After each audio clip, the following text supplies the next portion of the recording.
Hello everyone, युट्युबले एउटा नयाँ application लिएर आएको छ। जुन साथीहरू युट्युबको एउटा बेस्ट एप्लिकेसन रहेको छ, मलाई चाहिँ एकदम राम्रो लाग्यो। र साथीहरू यो भर्खरै नै लन्च गरेको छ युट्युबले। र साथीहरू यसको नाम रहेको छ युट्युब क्रिएट एप्स। तपाईँहरूले युट्युबको लागि जुनसुकै प्लेटफर्मबाट भिडियो एडिटिङ गर्नुहुन्छ, अब साथीहरू तपाईँहरूले कुनै एप्लिकेसन प्रयोग गर्नु पर्दैन। अब साथीहरू युट्युबले आफ्नै एउटा एप्लिकेसन लिएर आएको छ युट्युब क्रिएट एप्स। अब यसबाट हामीहरूले सजिलो तरिकाले जुनसुकै युट्युबको लागि, इन्स्टाग्रामको लागि, ट्विटरको लागि, जुनसुकैको लागि पनि यसबाट हामीहरूले भिडियो एडिटिङ गर्न सकिन्छ।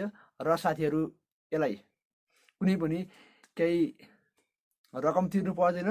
र साथीहरू यसले कुनै भिडियोमा वाटरमार्क दिँदैन। साथीहरू यसलाई हामीहरूले आफ्नो मोबाइलबाट सजिलो तरिकाले, एन्ड्रोइड युजरले, आइफोनमा अझै लन्च गरेको छैन, र साथीहरू एन्ड्रोइड युजरहरूले सजिलो तरिकाले हामीहरूले युज गर्न सकिन्छ। साथीहरू तपाईँहरूले आज म देखाउनेछु यो एप्लिकेसन कसरी प्रयोग गर्ने भनेर।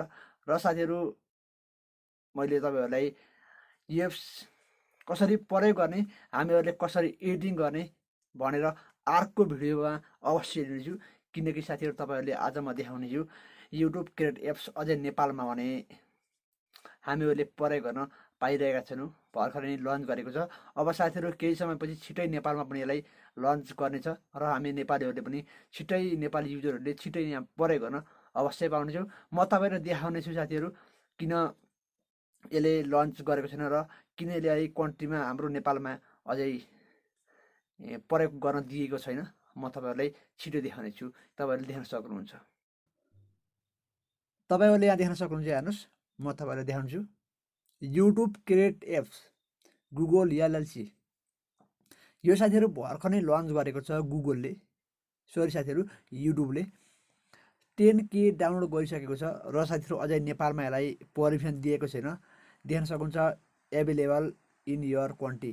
नेपालमा साथीहरू हामीहरूले छिटो नै यसलाई प्रयोग गर्न पाउनेछौँ। यसका सेवा सुविधाहरू हामीहरूले अवश्य नै पाउनेछौँ एकदम छिटो साथीहरू।